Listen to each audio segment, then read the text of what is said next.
if you have a relationship with someone, it's predicated on trust. And part of the reason for that is that trust is what enables us to look at each other without running away screaming. And what I mean by that is that if I trust you, then I don't have to take into account how complicated you are, because you're horribly complicated. You know, I think chimpanzee full of snakes, that's what a human being is. And as long as you'll do what you say you'll do, then I can take you at your word, and your word simplifies you, and you can take me at my word, and my word simplifies you, and then we can act like we understand each other even though we don't. But then if that trust is betrayed, then all the snakes come forth very, very rapidly. And so all of you, I suspect, have been betrayed one way or another. And so what happens, if you're in a relationship with someone and you trust them, then you make certain assumptions about the past, and you make certain assumptions about the present, and you make certain assumptions about the future. And everything's stable, and so you're standing on solid ground. And the chaos, it's like you're standing on thin ice. The chaos is hidden. The shark beneath the waves isn't there. You're safe. You're in the lifeboat. But then if the person betrays you, like if you're in an intimate relationship and the person has an affair and you find out about it, then you think one moment you're one place, right? You're where everything is secure because you've predicated your perception of the world on the axiom of trust. And the next second, really, the next second, you're in a completely different place. And not only is that place different right now, the place you were years ago is different, and the place you're going to be in the future, years hence, is different. And so all of that certainty, that strange certainty that you inhabit, can collapse into incredible complexity. And you say, well, if someone betrays you, you think, well, okay, who were you? Because you weren't who I thought you were. And I thought I knew you, but I didn't know you at all. And I never knew you, and so all the things we did together, those weren't the things that I thought were happening. Something else was happening, and you were someone else, and that means I'm someone else because I thought I knew what was going on, and clearly I don't. I'm some sort of blind sucker, or the victim of a psychopath, or someone who's so naive that they can barely live, and I don't understand anything about human beings, and I don't understand anything about myself, and I have no idea where I am now. I thought I was at home, but I'm not. I'm in a house, and it's full of strangers, and I don't know what I'm going to do tomorrow, or next week, or next year. It's like all of that certainty, that habitable certainty, collapses right back into the potential from which it emerged. And that's a terrifying thing. That's a journey to the underworld from a mythological perspective, and that is really something worth knowing. You trust when you're naive because you don't know you can get hurt.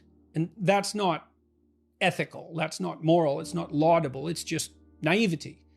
Once you know you can be hurt, you trust as a courageous decision, knowing that if you trust someone, you can bring out the best in them, and knowing that if you don't, you'll never see it. So it's a calculated risk, and it's an intelligent, calculated risk designed to move you and the other person to the best. So you can tell yourself that I'm going to take a risk. I might get hurt, but I'm going to take a risk, knowing it's a risk.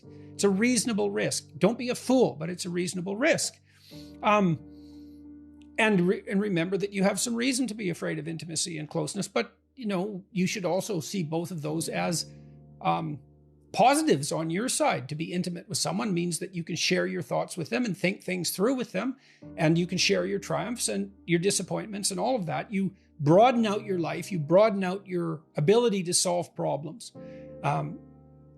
You increase the probability, all things considered, that you're going to remain sane, because two people who are communicating are generally saner than one person who is only thinking by themselves.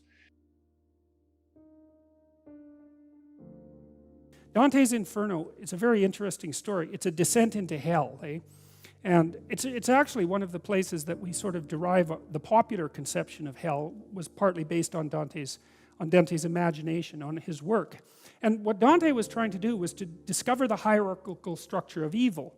And you might think there's a hierarchical structure of good. Some things are better than other things, but there's also a hierarchical structure of evil. Some evils are greater than other evils. And he put betrayal in the lowest part of hell.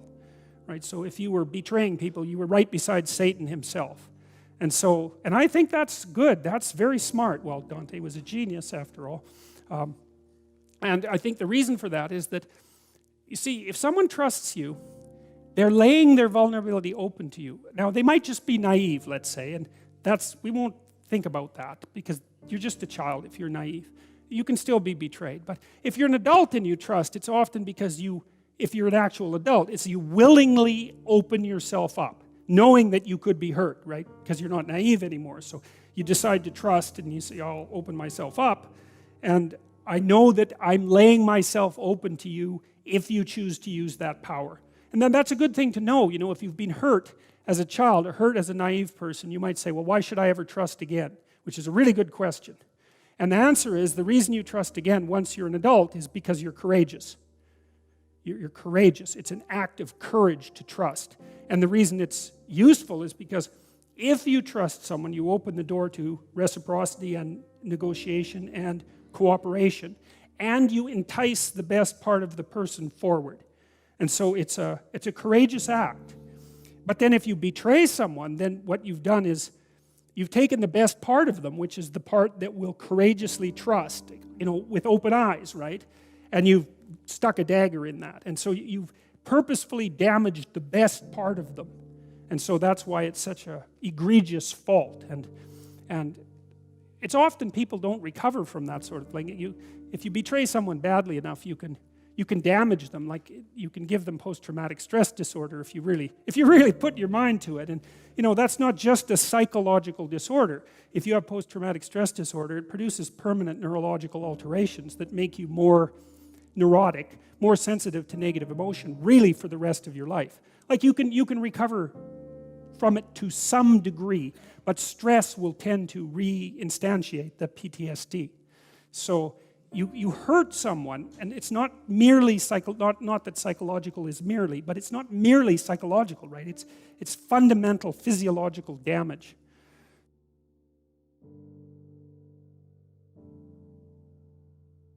I read a very interesting book a while back called The Wealth and Poverty of Nations that was written by a Harvard emeritus professor of history. And one of the things that he claimed, and I liked it, I thought it was very smart, was that the only true natural resource is interpersonal trust.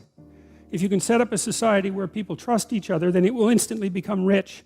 And he used the example of Japan, which is a very conscientious society and very rich society, but the Japanese have no natural resources, right? None to speak of. And yet they're rich. And then you have countries like the Soviet Russia and much of South America where there's just natural resources that, you know, they're just like Venezuela.